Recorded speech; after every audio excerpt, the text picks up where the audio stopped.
ഒരു വ്യക്തിയെ സംരക്ഷിക്കുന്നതിന് വേണ്ടി നിയമത്തിന്റെ എല്ലാ തത്വങ്ങളും ദൗത്യമൊരുക്കപ്പെട്ടിരിക്കുന്നു. പാരഗ്രാഫ് 105. ഇനി 106. Upon reviewing the reports, it is evident that the Joint Secretary, the Additional Chief Secretary, issued a communication to the Additional Chief Secretary and Public Relations later marked the over of the addressee designation dated 11/4/25. It has been stated that the inquiry initiated against the suspected officer was completed and the Vigilance Director forwarded a report after the Director's letter dated March 12, 2025. It was also stated that the department verified and accepted the report and forwarded it to the Erland. Furthermore, it was also stated that it is also informed that the above decision has the approval of the Chief Minister.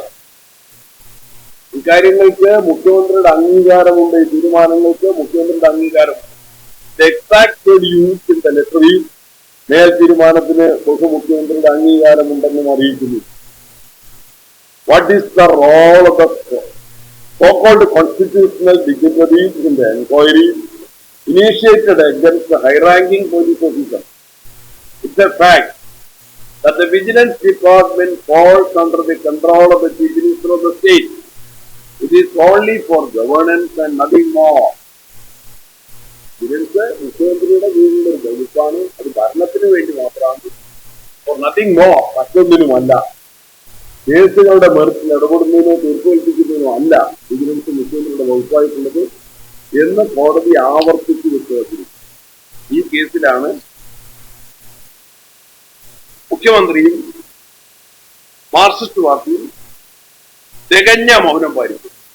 ഇത് പൂർണ്ണമായിട്ടും സത്യപ്രതിജ്ഞാ ലംഘനമാണ്. ഈ case കോടതി സുവോട്ടോ private complaint ആയിട്ട് സ്വീകരിച്ചിരിക്കുകയാണ്.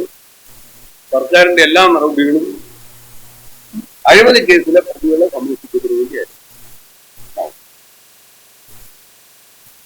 ഇനി CPM audit ബ്യൂറോയ്ക്ക് ലഭിച്ച പരാതി ചോർന്നതിനെ സംബന്ധിച്ച് ആ വാർത്തകളിലും CPM നേതൃത്വം ദീർഘനാളായിട്ട് മൗനം പാലിക്കുക.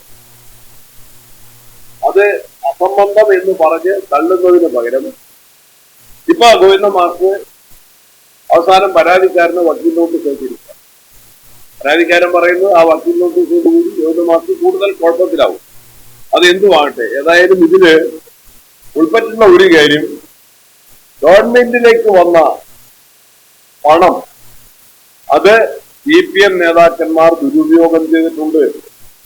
അത് വകമാറ്റി ചെലവഴിച്ചിട്ടുണ്ട്. അതാണ് ഞങ്ങളെ സംബന്ധിച്ച്, ജനങ്ങളെ സംബന്ധിച്ച് ഗുരുതരമായ വിഷയം. CPM പാർട്ടിക്കകത്തുള്ള തർക്കങ്ങൾ അവർ തീർക്കട്ടെ, അത് കുഴപ്പമില്ല. അത് അസംബന്ധമോ സംബന്ധമാകട്ടെ.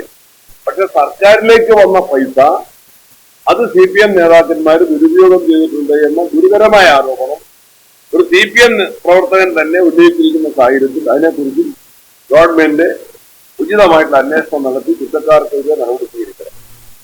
അതൊരു കാര്യം.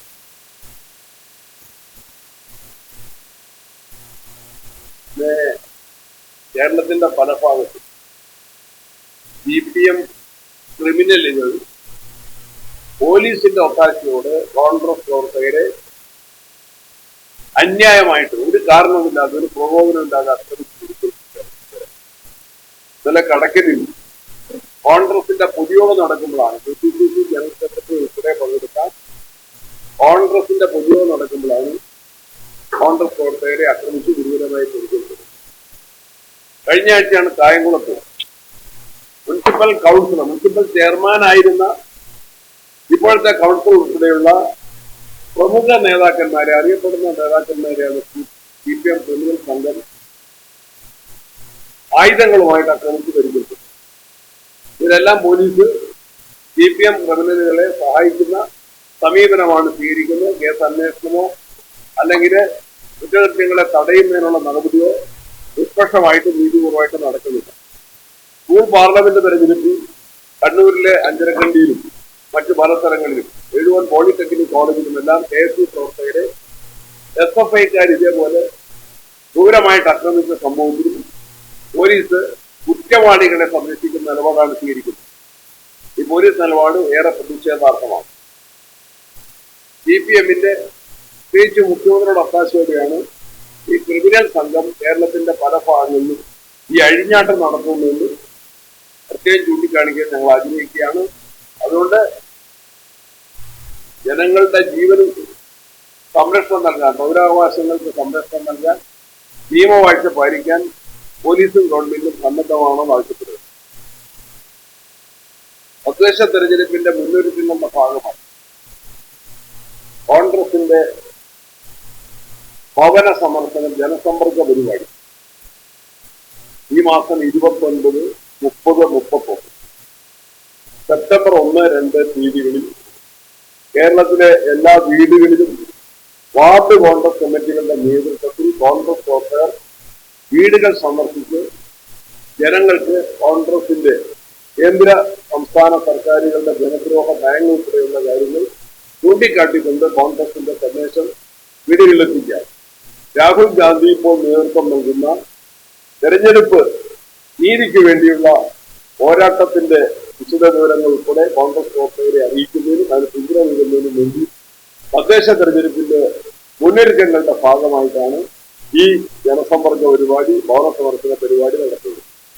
അതിന് ബന്ധപ്പെട്ട വാർഡുകളിൽ കേരളത്തിലെ എല്ലാ കോൺഗ്രസ് നേതാക്കന്മാരും യാത്ര ചെയ്യാൻ സാധിക്കുന്ന എല്ലാ കോൺഗ്രസ് നേതാക്കന്മാരും, AICC ഭാരവാഹികൾ, KPCC ഭാരവാഹികൾ, MP-മാർ, MLA-മാർ, പ്രതിപക്ഷ നേതാവ് ഉൾപ്പെടെയുള്ള എല്ലാ കോൺഗ്രസ് നേതാക്കന്മാരും ഈ 5 ദിവസങ്ങളിൽ ഏതെങ്കിലും ഒരു ദിവസമെങ്കിലും ബന്ധപ്പെട്ട വാർഡുകളിൽ ജനസമ്പർക്ക പരിപാടിയിൽ പങ്കാളിയാകും എന്ന് തീരുമാനിച്ചിട്ടുണ്ട്.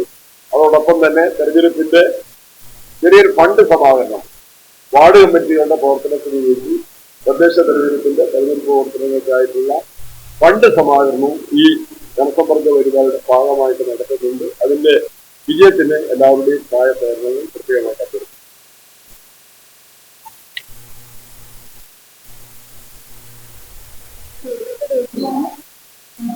29, 30, 31 സെപ്റ്റംബർ 1, 2 5 ദിവസം.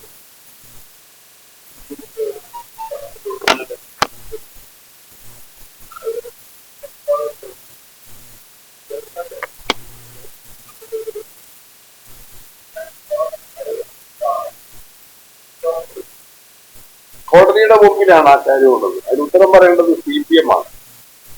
തള്ളി പറഞ്ഞിട്ടില്ല. ഈ കേസുള്ളതും ഈ ആക്ഷേപങ്ങളുള്ളതും CPM നേതാക്കന്മാരാരും നിശ്ചയിച്ചു. അത് ഗൗരവമുള്ളൊരു കാര്യമാണ്. അന്വേഷണം നടത്തും.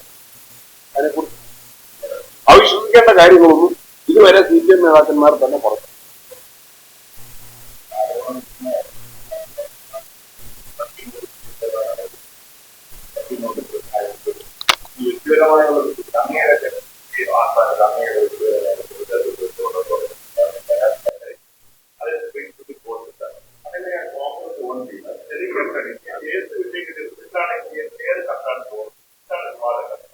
ആരും നിഷേധിച്ചിട്ടില്ല. CPM നേതാക്കന്മാർ പോലും തന്നെ ഇങ്ങനെ ഒരു പരാതിയുള്ള കാര്യം ആരും നിഷേധിച്ചിട്ടില്ല. അവരുടെ വാദം എന്തായിരുന്നു? ഇത് നേരത്തെ പരാതിക്കാരൻ ഫേസ്ബുക്കിൽ ഇട്ടതാണെന്നായിരുന്നു അവരുടെ വാദം. പരാതിക്കാരൻ വിശദീകരിച്ചത് എന്താണ്? അതിന്റെ ഫ്രണ്ട് പേജ് മാത്രമേ, അതിന്റെ കവർ പേജ് മാത്രമേ, അതിന്റെ കണ്ടന്റ്സ് പ്രസിദ്ധീകരിച്ചിരുന്നില്ല. അതിന്റെ ഫ്രണ്ട് പേജ് മാത്രമാണ് ഫേസ്ബുക്കിൽ പോസ്റ്റ് ചെയ്തത്. അത് പിന്നീട് പിൻവലിക്കുകയും ചെയ്തു. നേരത്തെ ഞാൻ പറഞ്ഞ എന്താ? ഇതിൽ ഗവൺമെന്റ് മണി അത് മിസ്അപ്രോപ്രിയേഷൻ വിധേയമായിട്ടുണ്ട്. ആ കാര്യം ഉൾപ്പെടെയുള്ള കാര്യങ്ങൾ ജനങ്ങളെ ബാധിക്കുന്ന വിഷയമാണ്. അതാണ് ഞങ്ങൾ പരാതി അന്വേഷിക്കണം.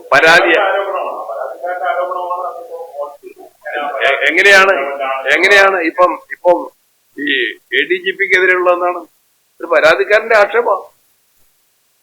എല്ലാ കേസുകളും ആരംഭിക്കുന്ന ഒരു പരാതിക്കാരൻ ഉണ്ടാവുമ്പോഴാണ്. പരാതിക്കാരനോ പരാതിക്കാരിയോ ഉണ്ടാവുമ്പോഴാണ് ഒരു ക്രിമിനൽ കേസ് അല്ലെങ്കിൽ ഒരു അഴിമതി ആരോപണം അതിന്റെ തുടക്കം ആരെങ്കിലും പരാതി കൊടുക്കുമ്പോഴാണ്.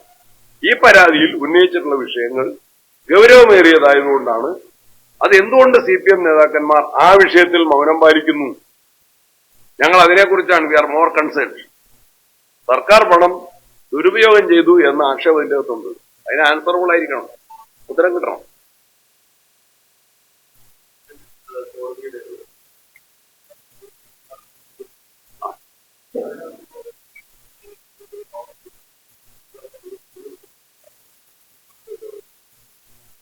അത് നമ്മൾ അതിൻ്റെ ആലോചിക്കേണ്ട ഒരു ഘട്ടത്തിലേക്ക് വരിക.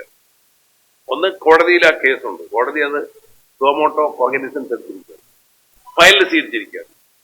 അതിന് സാധാരണഗതിയിൽ വേണ്ട സർക്കാരിന്റെ ഒരു അനുവാദം വേണം.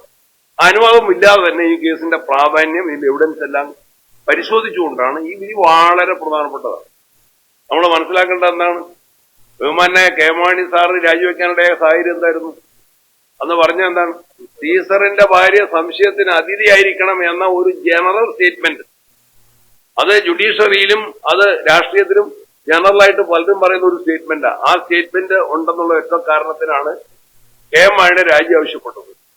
കെ പി വിശ്വനാഥൻ എന്തിനാണ് രാജിവെച്ചത്? ഒരു ചെറിയ പരാമർശമായിരുന്നു, ഒരു ചെറിയ പരാമർശമാണ്. എം പി അംഗാരൻ എന്തിനാണ് രാജിവെച്ചത്?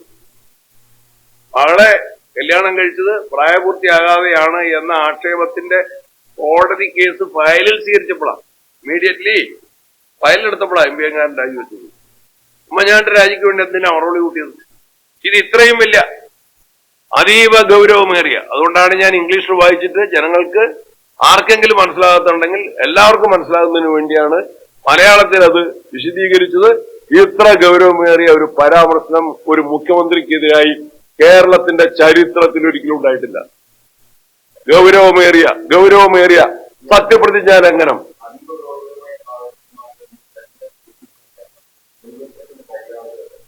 ഇല്ലില്ല, ഞങ്ങളിപ്പോ ഞങ്ങളുടെ ഡ്യൂട്ടി ചെയ്തുകൊണ്ടിരിക്കുകയാണ്. മാധ്യമങ്ങളും നന്നായിട്ട് ആ കാര്യത്തിൽ സഹകരിക്കുന്നുണ്ട്. ഇക്കാര്യത്തിൽ സമരത്തിലേക്ക് പോകേണ്ട ഘട്ടമായിട്ടില്ല. ഞങ്ങൾ ആവശ്യപ്പെടുകയാണ്, വി ആർ വാച്ചിങ്. അത് കോടതിയിൽ നിൽക്കുകയാണ്. മുഖ്യമന്ത്രി രാജിവെക്കണം. ഈ കാര്യത്തിൽ കോടതി എന്താ പറഞ്ഞിരിക്കുന്നത്? ഈ വകുപ്പ് മുഖ്യമന്ത്രിയുടെ വിജിലൻസ് വകുപ്പിൽ അദ്ദേഹത്തിന് അതിന്റെ ഭരണ നിർവഹണ ചുമതല മാത്രമേ ഉള്ളൂ. കേസുകളുടെ മെറിറ്റിൽ മുഖ്യമന്ത്രിയാണോ പോകുന്നത്? എത്ര വിജിലൻസ് കേസ് ഉണ്ടായിട്ടുണ്ട്? എല്ലാ വിജിലൻസ് കേസും മുഖ്യമന്ത്രി അറിഞ്ഞിട്ടാണോ? അന്വേഷണം തുടരണമോ, പ്രതിക്ക് ക്ലീൻ ചിറ്റ് കൊടുക്കണോ, അല്ല ചാർജ് ഷീറ്റ് ചെയ്യണോ എന്ന് തീരുമാനിക്കുന്ന മുഖ്യമന്ത്രിയാ. മുഖ്യമന്ത്രി ഫയൽ വായിച്ചിട്ടുണ്ടോ? മുഖ്യമന്ത്രി അങ്ങനെ ഒരു കൺക്ലൂഷനിൽ എത്തിക്കുന്നതിന് എന്ത് ചർച്ചയാണ്? കേസിലുണ്ടല്ലോ ചർച്ച എന്ന് പറഞ്ഞാൽ രാഷ്ട്രീയത്തിലെ ചർച്ചയല്ല. ആ ഒരു കൺക്ലൂഷനിലേക്ക് എത്തണമെങ്കിൽ അതിന്റെ ഫാക്ട്സ് ആൻഡ് എവിഡൻസ് ഡിസ്കസ് ചെയ്യണ്ടേ? ഇന്ന കാരണങ്ങൾ കൊണ്ട് മുഖ്യമന്ത്രിയുടെ കൺക്ലൂഷനിൽ അറൈവ് ചെയ്യാനുള്ള, മുഖ്യമന്ത്രി അത്തരൊരു തീരുമാനത്തിലേക്ക് എത്താനുള്ള ന്യായങ്ങൾ എന്തൊക്കെയാണ്? On what basis the CM has made that sort of a conclusion? On what basis? ഞങ്ങൾ ചോദിക്കുകയാണ്, അറിയാൻ ആഗ്രഹമുണ്ട്, ജനങ്ങൾക്ക് ആഗ്രഹമുണ്ട്. വ്യക്തമായിട്ട് അറിയാലോ അജിത് കുമാറുമായിട്ടുള്ള എല്ലാ ബന്ധങ്ങളും. അഴിമതിക്കാരനെ സംരക്ഷിക്കുന്നു, RSSുമായിട്ടുള്ള പാലം, തൃശൂർ പൂരം കലക്കൽ, എല്ലാ കാര്യത്തിലും മുഖ്യമന്ത്രിക്ക് വേണ്ടപ്പെട്ട ആളാണ് അജിത് കുമാറും പി ശശിയും. അവരെ സംരക്ഷിക്കാൻ അധികാരത്തിന്റെ നഗ്നമായ ദുർവിനിയോഗമാണ് കേരള മുഖ്യമന്ത്രി നടത്തിയിട്ടുള്ളത്. നഗ്നമായ ദുർവിനിയോഗം.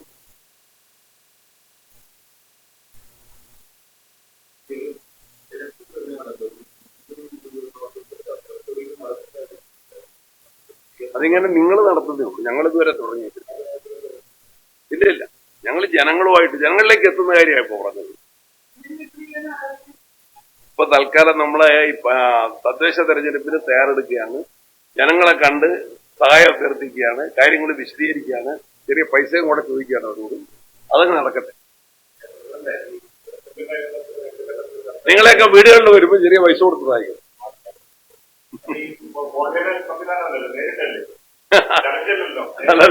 ചലഞ്ചല്ല, ഇതൊരു ചലഞ്ചാ.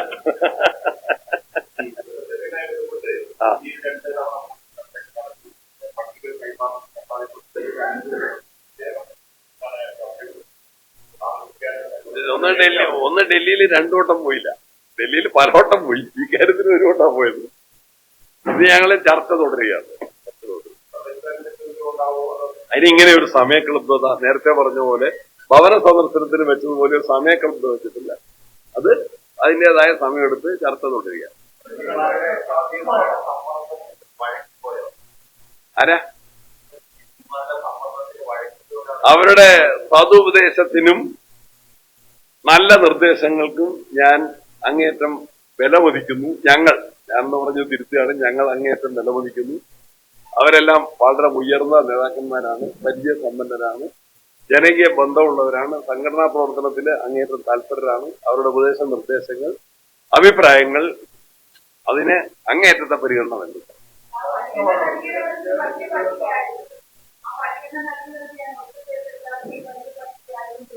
കോൺഗ്രസ് ഒരു ജനാധിപത്യ പാർട്ടിയാണ്. കഴിയുന്നത്ര ആളുകളുടെ മുതിർന്ന നേതാക്കന്മാരുടെ അഭിപ്രായങ്ങളൊക്കെ ഞങ്ങൾ തേടും.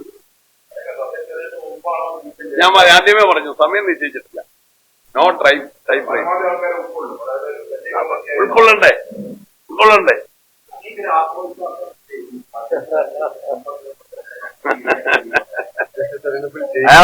I am fully confident.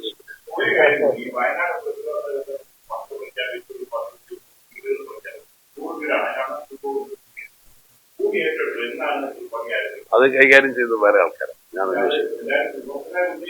അതിന്റെ നടപടികൾ മുന്നോട്ട് പോകും. അതിന്റെ നടപടികൾ ശക്തമായിട്ടുണ്ട്.